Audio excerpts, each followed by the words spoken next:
Up in Champ Select. Kassadin, by the way, first ban for Team Solomid. Unfortunately, guys, the overlays are broken for today. Hopefully they'll be fixed for tomorrow. We will read you out the bans. The picks will show up just fine, though.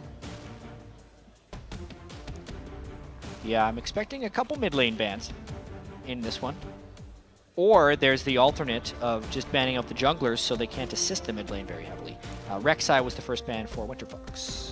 So Kassadin and now Sivir joining the pool of champions banned by Team Solomid. And there have been, you talked last game actually about the giant repository of these contested champions, the really sought after ones, and that pool is very, very large. It's not like you can just spend your bans on it and now the big contested champions are gone. There's so many, it's weird that they actually still keep using them. Like, they're not doing targeted bans here. Kassadin, Sivir, now Lissandra, the third ban for TSM. Meanwhile, for the red side, Rek'Sai, Aurelia, and Rumble, where Winterfox's 3 bans. Yeah, and I think Phreak, more than anything, while there is this large pool of shared contested champions, every team will have their own subset of champions that they are comfortable with or not comfortable with. That's true. And the same thing goes for what they are comfortable against. And in this case, that's just the way the bans fell down. It was Kassadin, Sivir, Lissandra, banned by Team Solomid, and then Rek'Sai, Aurelia, Rumble for Winterfox. I would say, based on those bans, very unfortunate they aren't on the screen, sorry about that, but it's more targeted at TSM's Dyrus. And yeah, Dyrus is going to lose out on a couple of his champions here. Interestingly, we're seeing these champions paired together so often. Lulu and Janna once again picked up here, this time on Winterfox. The disengage poke comps happening a lot. Wildturtle is going to get his shot at Kalista, and I actually asked him about Kalista builds a week and a half, 2 weeks ago, and what do you like? And he said he wasn't really sure between Hurricane builds or not, so we have to see which way he tilts. And you play Kalista. I love Hurricane Kalista. Well, here's the funny thing. Of all... So Kalista actually, in my opinion, has a much stronger following in the North American scene than pretty much any other region. I mean, Korea's been playing for much longer. They only had that Kalista bug Sneaky talked about on the desk for a very short amount of time, right? And they just haven't played it. Europe has seen somewhat limited play. Freeze played it over there. Yet, I feel like I'd wake up in the morning, look on Reddit, and there would either be a Sneaky highlight, a double lift highlight, or a Wildturtle highlight on Kalista. Those 3 specifically, so fitting that they have all now debuted Kalista for themselves in consecutive games in the LCS. You know, I feel like Kalista is the inverse Rengar. Everyone loved Rengar, and he decided to follow the train, did a horrible job of it. We started Kalista. Our Kalistas are actually good. Well, generally, if you start the trend, you're good at it. Yeah, I'm just saying, though. We have something good in NA for once, chat. Let me have this. We're good at something over here on this side of the pond. Bix all the way here for TSM. So, LeBlanc here for Bjergsen. Dyrus gets his Maokai despite all the bans against him, and Lustboy gets his Annie. Yeah, and really fast conclusion of this pick ban phase is they really had their minds set. As far as the gank for mid lane game goes, the Rengar is a very strong ganker. What's interesting here is the Morgana counter pick to LeBlanc. Ooh. Now this is something that is a very real counter, but we haven't seen in the LCS. Black Shield on Morgana, plus just being able to shove the wave with her puddle, neutralizes the crap out of LeBlanc. I've been waiting for a very long time for people who first pick LeBlanc. My rank 5's team in much lower elo has been destroyed by this on a couple occasions, and we've then done the inverse. It's a really strong matchup for Morg, especially in the early and mid game.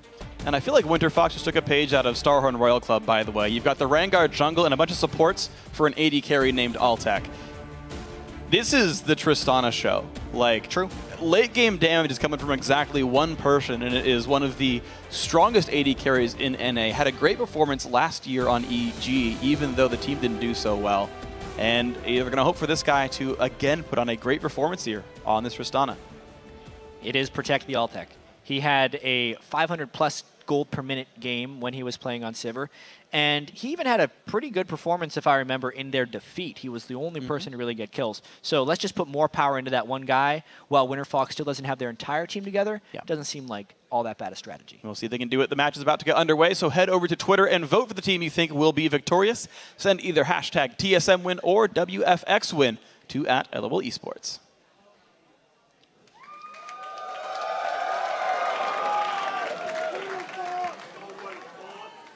Sprightly crowd for the final game we have here of the day. TSM. See if they can bounce back after their defeat. Both these teams on coming off a loss. Don't want to call it a streak because it is just one game. Sure. But they want to avoid a losing streak. Well, one of these teams is going to end up 2-1. One of them is going to end up 1-2. But for Bjergsen, one of the dangers in this game is facing Pobelter and his versatility. I actually think Pobelter and I have very similar playstyles. He's a player that can play a lot of different things. He likes to play assassins, but he also plays a very good backline champions like Xerath and all those kind of champions. So I can't really expect what to come out of Pobelter because he's a very versatile player who can, I feel like he can pull out anything at any time. And I just pretty much have to be able to do the same. I have to be able to counter whatever he can pull out, and I have to be prepared for pretty much any pick. So I think Pobelter is just a very well-rounded player, and I can't wait to see him grow. And it's such a great time to hear that quote from Bjergsen because that's exactly what Pobelter has done. He has pulled out a Morgana in the mid lane to counter Bjergsen's LeBlanc. So we'll see, depending on how Bjergsen plays this, some greater roaming potential, some greater assassination potential from the LeBlanc. But in the lane, Pobelter looking for a large amount of control. And I gotta say, I have to commend Winterfox's pick ban phase because this feels so well rehearsed. Right, you pick a Morgana mid, you know the damage fall off is going to be eventual. She's not there to be a damage carry, she's there as a control mage. Expected the LeBlanc pick, was ready to counterpick with Morgana, and to supplement all of that, they made sure they picked a late game AD carry so that when their mid laner fell off, their AD carry would spike up, be protected by all these shields, and carry the game for them. So a really, really nice preparation, I would say, by Winterfox.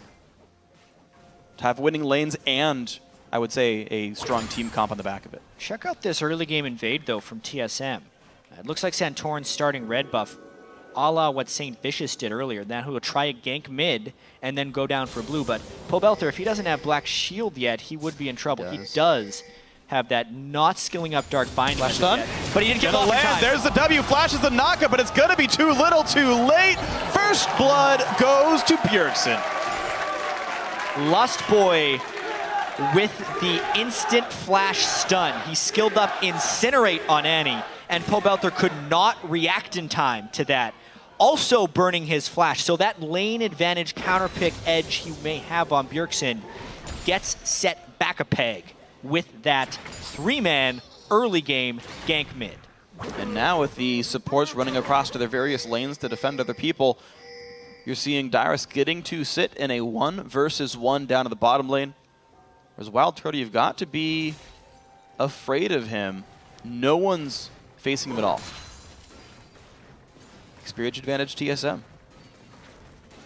Yeah, I really want to see how Avalon does as well. Obviously, he didn't pick up much in any type of early lane swap.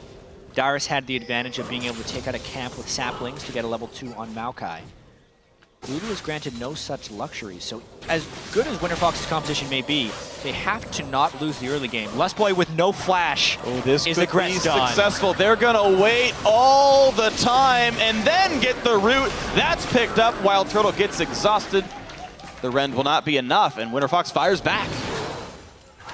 Well, that's one thing about using your support flash early on in the game and then going and pushing up in a lane swap situation. It's rather dangerous, and Helios, with years of competitive experience, was able to punish the one thing TSM burned in that game to get something back. Well, I gotta say, they kind of burned Pobelter too with the Ignite and everything. I'm sorry. TSM, first blood advantage. They still hold a gigantic gold lead, and of course, Dyrus still happy in that lane. Wildturtle unafraid in the 1v2 as well. Does not expect a return from, sorry, not Meteos, Helios right here. Yeah, now they're using the Kalista Sentinel to try and stop those ganks from happening. They need a few more wards in the mid lane if they want to maintain their pushed up position. This is TSM in this top lane to avoid Helios from coming through the river. The other thing they can do to block the river is obviously get the Scuttle Crab down. I actually learned something recently about Scuttle Crab. So it has 60 armor and MR. If you knock it up or stun it, I believe those are the only CCs that count, it loses 50 armor and MR permanently till it respawns.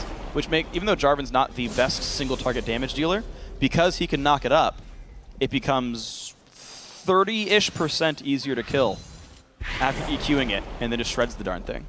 Yeah, another thing is if you have the Krug's auto stun, that'll do it for you. Oh, Based true. off auto attacks. And then you would use your EQ to just kill it super fast. But the rotations are pretty key in this game. I wonder if Pobelter will just be left alone in this mid lane since he's not really on an assassin and is relying on the pick. And if Winterfox will do other things to try and get an edge. They're going to do this. Santorin flashes, but he's so close to dead. They can't quite chase it down. Instead, they're going to smite his camp away and say, get out of your own jungle. Nice. Preempt the mid lane gank. Get the jungler before he gets there. Santorin's out of there, and they're going to try and deny Santorin a little bit. Meanwhile, Avalon is in trouble. A lot of damage from the W passive as well. Wildturtle. It's going to be Lustboy holding aggro. Will die, but execute. Oh, no. Wow, no damage came out from Avalon there. Even though he flashed for the finish, he never got an auto attack off onto Lustboy. He was completely focusing his spells and autos on Wildturtle, who was killing him. Some unfortunate events right there. And now he has no flash for his teleport. Leave his flash. Nice! Oh, wow. Gets the W. One auto, two autos. There's the kill! The shield from Avalon gets him an assist. So the teleport was worth it anyway, apparently. This will be a tough gank. I wonder what Helios is going to try and get. They'd have to combo a binding with the root in order to make this work, but Jarvan is on the other side. These teams love going mid. Santorin knows there's nothing seeing him. He's got the Raptor buff. There's a pink cord to even add further safety to his root. Helios flanks around. How good is... Oh, the W's down on cooldown. Just got to land it. Can he do it? Jukes, nicely done, Bjergsen. If he would have been hit by that, there's a chance he could have never flashed away for safety. Like, that was a very competent juke there by Bjergsen, because being able to chain the Rengar route into a dark binding from Pobelter, so even though he only has 1 point in it, would still be an extra 2 seconds from the dark binding. Plus ult, plus ignite may have been enough to kill him. I definitely believe it. There's actually a lot more damage than you expect from mid Morgana. And hey, to call back out to the Twitter question, the Chalice pickup there for Pobelter knows he needs to not get bursted out by Bjergsen. He's afraid of an AP burster, so Chalice instead of Morellonomicon. Holding true to the rule. Lustboy again looking to make a play. It definitely is a pattern. They take the player who is newest to the team in the LCS, who may be uncomfortable in their role, and they try and tilt him, honestly. It's what we've seen in these last few games. These guys have been heavily targeted. Avalon, again, his debut game for Winterfox has been under a lot of pressure here from the TSM team. He definitely has, but with Gleeb here to support him, looks like they're holding in a decent spot so far. Wildturtle farming up pretty nicely. Hurricane first, by the way. You can see the components there. Bjergsen on the roam. It's a 3v2. Down goes the engage, but they don't find anything. Avalon gives up a little bit of golden XP. That's an ult and a failed roam. Yeah, I totally agree on that.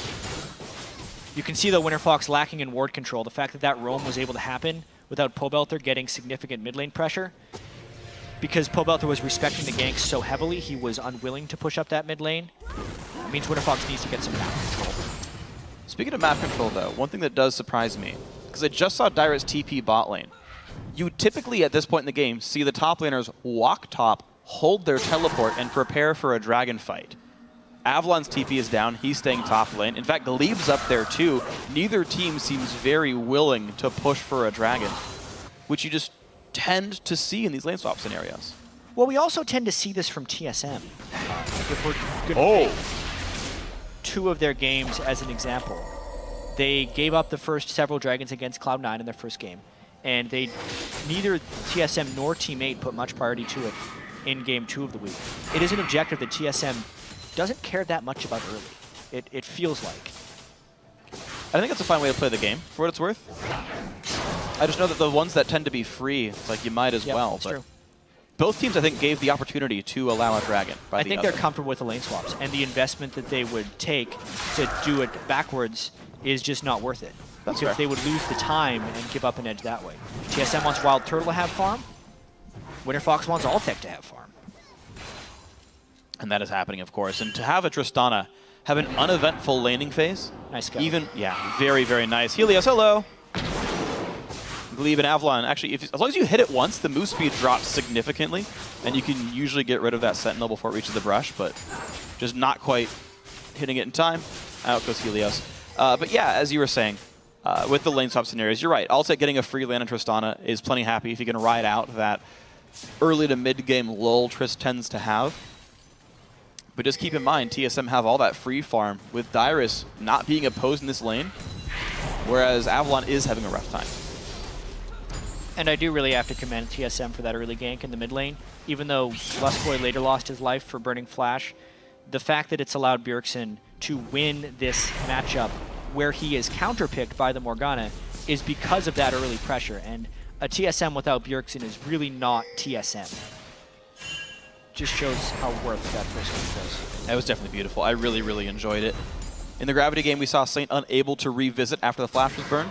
To be fair, this happened for TSM as well. They did not revisit Pobelter with the Flash down, but the kill came in all the same, and it was the lead for Bjergsen. Now we're seeing ward control started a little bit over the Dragon area. 11 minutes in, we see 2 wards from Winterfox on the screen right now. It's almost like as if a switch was flipped, and they say, all right, I guess it's time for Dragon now. It was convenient for both of the guys to back at the same time, it looks like, except Altec is now trapped top lane. So no. Yeah, I was wrong. TSM said, now it's time for Dragon. They didn't have teleport. Yeah. Dyrus got another minute and a half on that guy. So, yeah, still just... They're all in on Altec's farming. That's the only thing. What they did do is swap back when Hurricane came in. Wildturtle got that item, showed up bot lane, and said, let's start bullying. Tristana's going to be at a trough here. And he's right, actually. So. And they swapped the Tristana back. It's all about the AD carry farm and counter farm. It's less about the Dragon. Yep. TSM has littered the Dragon area with wards, and they've yet to go for it. The sweeper comes out, and there's like, no, these wards are going down again. They want to make sure Rengar can't sneak in without ulting in. Wildturtle with some click clears away. By the way, some of you guys may notice the double Rens going off. You hear the ch-ch twice. The second Ren actually deals the like reduced as though it were a stack damage. If I'm making sense to you guys, Ren basically, if there's bullets in the air, will recast when those last bullets hit. And the way Ren deals damage, there's an upfront amount and then an amount per stack, much like Twitch's Expunge. Those secondary Rens deal the quote-unquote stack damage, the reduced amount. So there's no like gimmicky bonus damage dealt that way. Altec, though, getting hit pretty hard by Dyrus. Knocks it back to get away from the ulti, but Avalon getting dived. They are putting up so much effort on pushing this Lulu around. Altec takes a bit of damage. Dyrus healthier in this trade, but here comes Rengar. Uh-oh. It's going to be a flash. The Bola, I think, missed. Anyway, the slow lands. Helios has another route. The bot turret went down. Nicely done by Turtle, but nothing gained for Helios. Yeah, really. Alt, Bola, they lose the turret bottom. The Dragon is going the other side, revealing himself in a sense. Great reaction time by Dyrus to flash that Bola and really save his skin. It means TSM wins this on pretty much all fronts as far as trades go. Absolutely beautiful by TSM. They go for the Dragon when it's finally convenient. The early smite into the Rend. We've been tracking a little bit on the analyst desk before this game, how these teams are playing around the Kalista burst. Of course, she's so good at securing objectives your team's already doing. And the thought is you don't want to smite and Rend at the same time. You give a window for your opponents to kill it. But you can smite it to make it die faster, you know, at a respectable time frame, and then Rend for the burst because you typically beat smite with it.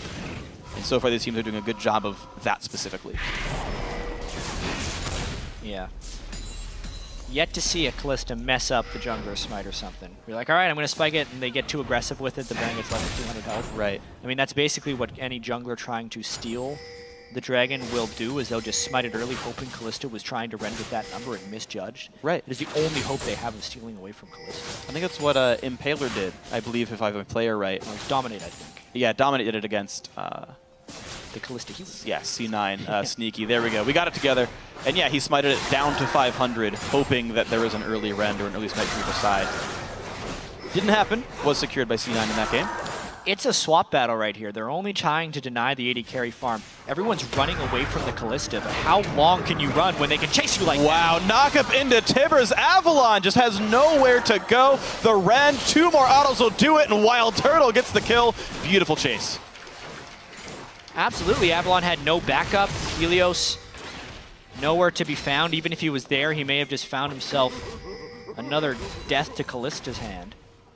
This is really going in the favor of TSM. They got control of the mid lane first, and they're almost systematically trying to shut down the Winterfox carries. Pobelter was shut down at the start. They're chasing Altec around, and when they don't find Altec, they dive Avalon. Oh, hold on. Speaking about getting shut down, Bjergsen forced to flash away, just gets away in time before the ulti ticked on him. Good play, Pobelter. The early pressure being turned around. Yeah, but look at what they're losing on the rest of the map. Just from Avalon getting destroyed in these lane swap situations. I mean, think about it. This was a very similar investment. 2v1 top lane meant a kill and the turret going down. 2v1 bot lane, eventually Dyrus has to leave, but just the progress being made by Wildturtle. Yeah, okay, Pobelter, his shield will be up. Lustboy's alone so far. All's well. We can hope to try and turn something a little bit even. Pobelter does have that blue buff and a beefy black shield just based off ability power. He's not even skilling them. Forced to flash away though, Lustboy. Oh, the knockback into the team! Is that a dead Annie? Nope, Kalista says no thank you. Rengar joins the fray, but down goes Pobelter. Helios also gonna join him in Undeath. Altec forced to run away, 2-for-0 TSM. Fight just went completely wrong for Winterfox right there. It all started because Pobelter had lost his black shield, and because they tried to get a catch, but Wildturtle was one step ahead with the Kalista ultimate. Let's see how much TSM can take off this edge, because this game's getting out of hand. Bjergsen looking to harass, nearly brings down Altec. The shield is late from Avalon. And just more pressure. Team Solomid playing this incredibly well. Santorin recalls on a ward. No fear. Why doesn't he kill it? I feel like he should kill that. He's continuing the trend of North American junglers recalling the most awkward places possible. We'll see. Maybe he'll get it. Maybe he'll get it later. I have faith. Wildturtle will get it. He was saving the gold for his AD carry. A true supportive jungler. Taking a look at this fight again. The idea was great from Gleeb. Getting Lustboy back and then going straight in, but then the counter engage was even better, since after the counter engage happened, there was no peel ult from Gleeb because he used it to engage. At that point, the gold lead from TSM and the combat stats were too much for them to take down. It just goes to show you the number of games these teams are playing in scrims against Kalista. Like, now let me tell you, there are a few spots on the map where wards are bugged and you can't see through the fog of war. That is not one of those spots. That ward is clearly visible from pretty much every single angle in that brush. So it is just TSM or Santorin missing out on killing that ward. Bam.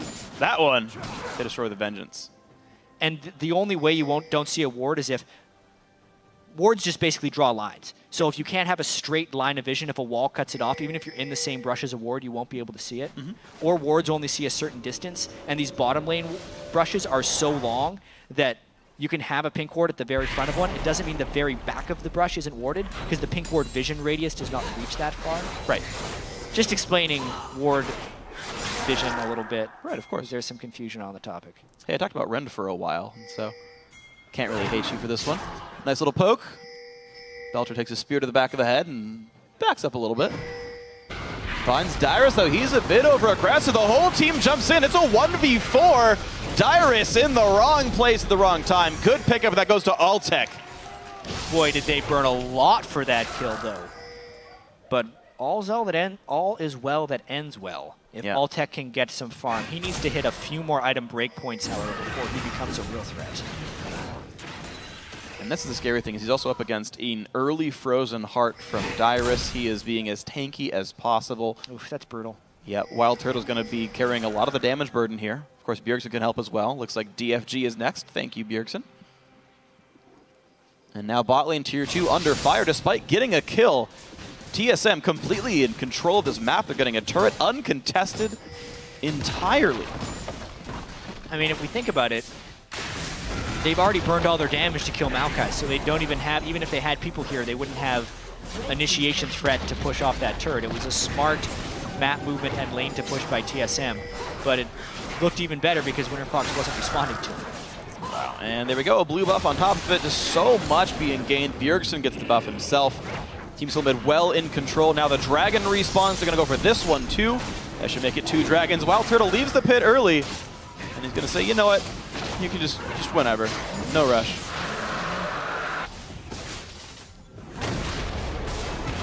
Yeah. TSM really comfortable right now. Most of the plays they made this game worked out just right. Helios is going to find Dyrus, but there's just no way those champions kill Dyrus without the entire map to run down for it.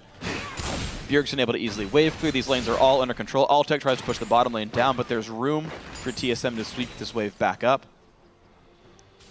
And the thing is, I feel like Winterfox do just have to wait around for a while. The power of LeBlanc is quite high right now. DFG just came in. You really don't want to fight her at this point in time. Tristana still needs another full item to be completed before she's going to be a real threat to someone like Dyrus' Maokai. Yeah. The execution from Winterfox just hasn't been there this game. Avalon, not comfortable in these lane swaps, is definitely what it feels like. Yeah, but boy or TSM. Yeah, I mean, Avalon got dove 2v1. It wasn't even a three-man gank. He was just Wildturtle in a compromising position. Wildturtle Lustboy made a nice play with the Kalista Annie combo. And so with a 5,000 gold lead and no threat of Tristana just yet, TSM retain control. They're 5 turrets in, meaning only mid-tier 2 is standing. They've held Immaculate Dragon control, albeit starting late. They are so far setting up Baron control pretty darned early. They do have the vision blacked out, I believe, but they don't have a lot of wards in Northern Jungle to watch the counter attempt.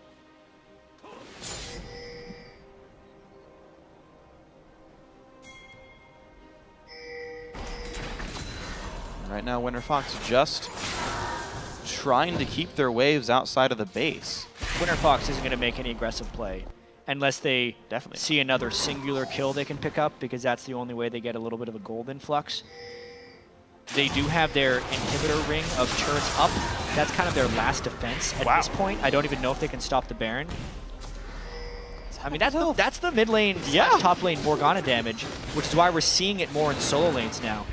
Morg is a champion in competitive we see in all 3 lanes, actually. Even, I think it was last night as well. Yeah, the Samsung mid laner only plays Fizz and Morgana, basically. Yeah, well, we also Trace from Janna plays it in the top lane. I didn't see that one. He's played it on multiple occasions, actually. To much success. They run it in poke comps. Yeah, we saw how good Morg was in poke comps in, our first game of the day. With Gravity just finding bindings. And by the way, that thing does a whole crap ton of damage, so hey, good on you guys.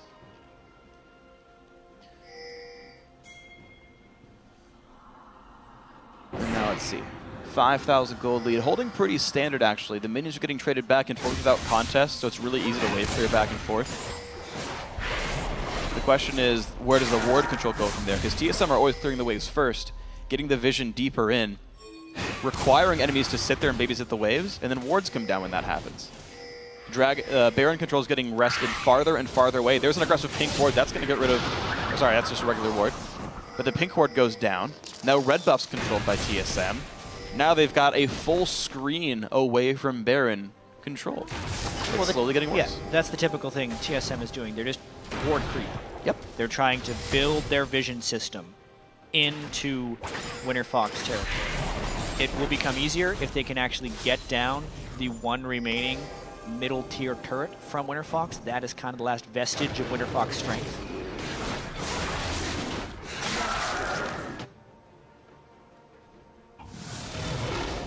Okay, here's the first attempt. That is not an initiation ultimate. That's a, we have no idea where TSM is. Let's hope to find them. Oh, they're right there. It was somewhat successful by Helios. So Dyrus takes some damage. Yep, he sees him. They leave safely.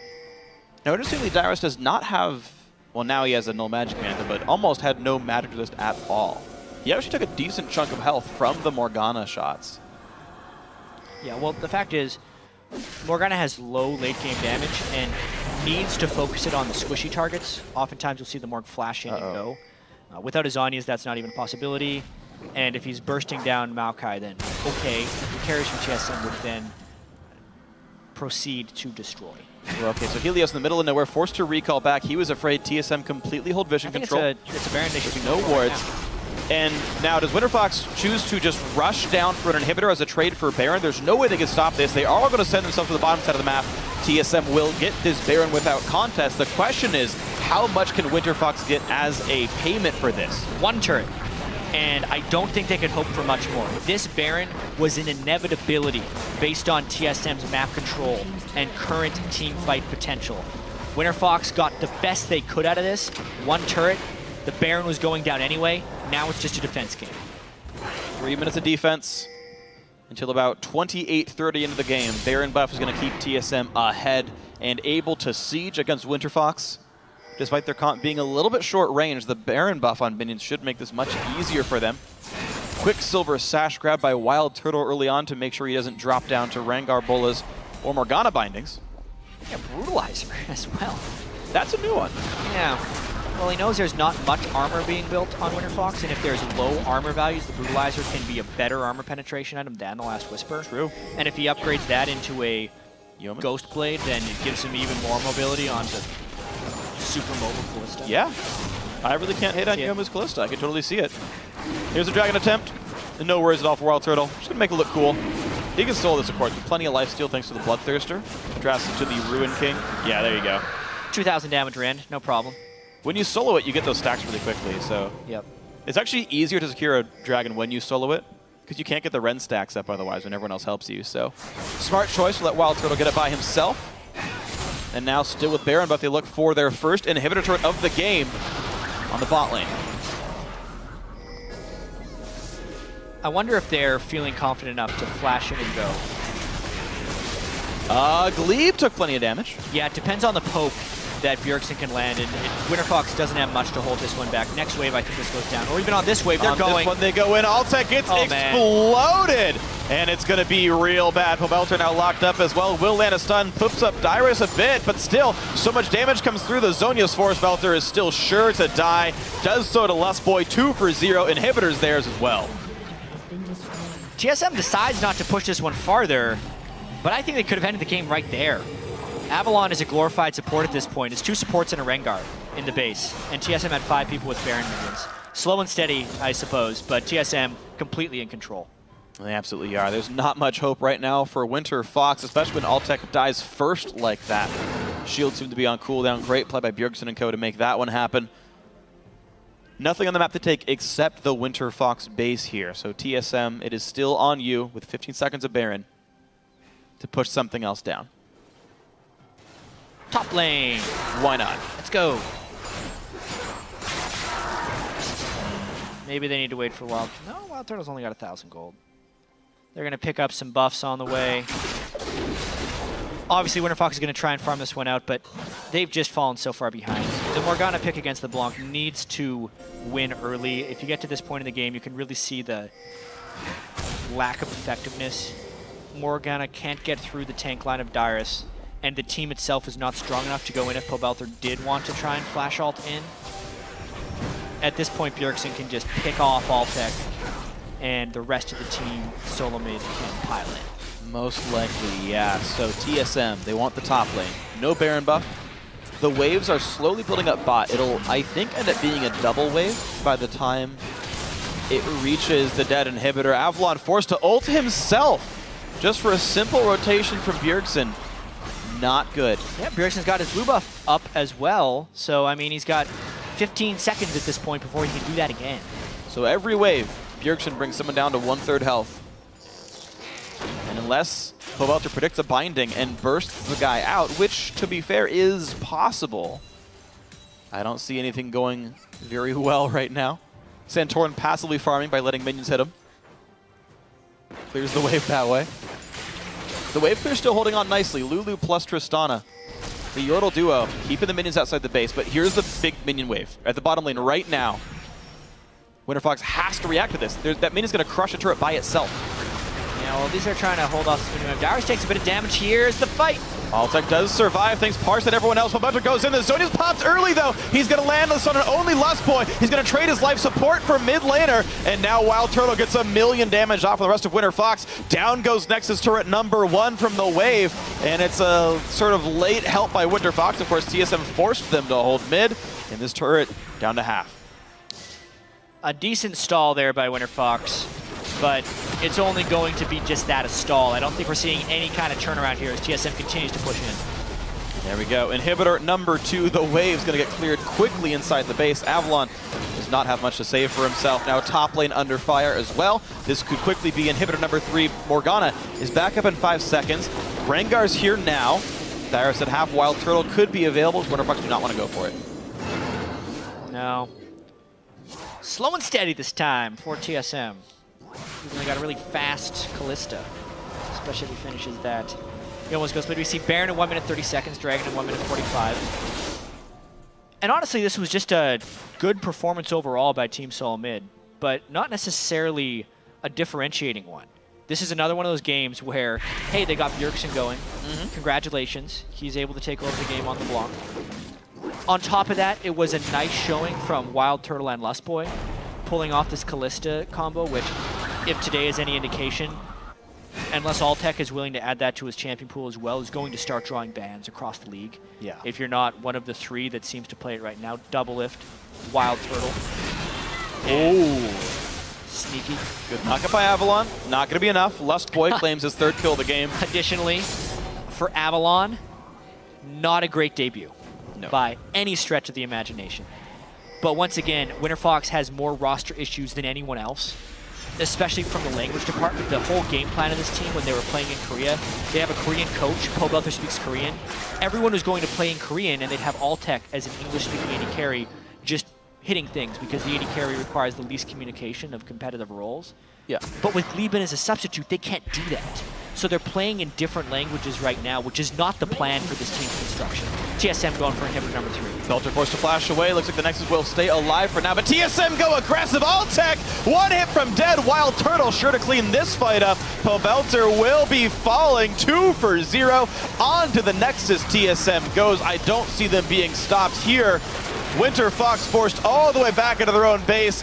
Nexus now available. TSM take care of business in 32.5 minutes. 2-1 start to the season for Team Solomid. Yeah, they made that one look pretty easy for them. Very few missteps by TSM the entire game. Dyrus got caught out once. Other than that, everyone played super clean. Very convincing victory, taking advantage of the still yet to be completed roster of Winterfox, punishing Avalon in his first game of the LCS. And yeah, like you said, improving their record to 2-1. Improving to 2-1, which I believe now makes them a tie for first place since Liquid did lose to Cloud9. TSM tied for first now. Of course, early in the season, but this is what you expect from Team Solomid. They're the reigning champions of North America. They're supposed to be up there. A lot of eyes were on Santorin. 0-0-11 for him. He's done just fine. Lustboy, pretty pumped. Repeat performance here. Also, for a while there, had the most kills on his team with 3. Did a great job being a damage-centric Annie. Well, he did have the highest kill participation as well. 3 kills, 9 assists, in a total of 13 TSM kills. So over 90% in that category. And Bjergsen, the guy that got ahead, the first blood gank at level 2, even despite the black shield from Pobelter here. The Morgana counterpick, they're just... The 1v1 is going to be fine. The 1v3 maybe less so. Yeah, and it was honestly all because of Lustboy. The black shield, surprisingly, unless he gets instantly stunned, will save him from that gank. Yeah. All he has to do is black shield himself, flash towards his turret. Because the knockup's not going to get you, the stun's not going to get you under that black shield. But because of the ridiculously fast flash over the wall that was giving vision as well from Lustboy, and the fact that it was his W, not his Q, so the stun applies instantly when Annie throws it out. Right. That's the whole reason it worked. And it was great. And we've seen now a couple of these level 1 Annie ganks. Like, we start identifying these trends pretty early on. Like, that's a good play. That's repeatable. The level 1 Annie ganks with W, the really clever CLG sort of lane swap creation where you like proc to the first wave to guarantee the freeze. Like, you can't even screw it up. A couple of trends we saw today in the NALCS that may be repeated was the Saint Vicious / Santorin, the 2 guys that started in the enemy red buff there on Jarvan, and then the double lift idea for lane swapping by proxying the first wave with 4 people. That's the weird thing about it, though. That is actually the weird thing about it is, like, it's weird that that's like a new trend because it's a lane swap. You go into the enemy jungle first, you take their big camp. How many times have we seen people get 3 buff because they're not sort of respecting the old lane swap rules around, of course, you own Northwest jungle and we own Southeast. It's the way it, of course, went in this one. Guys,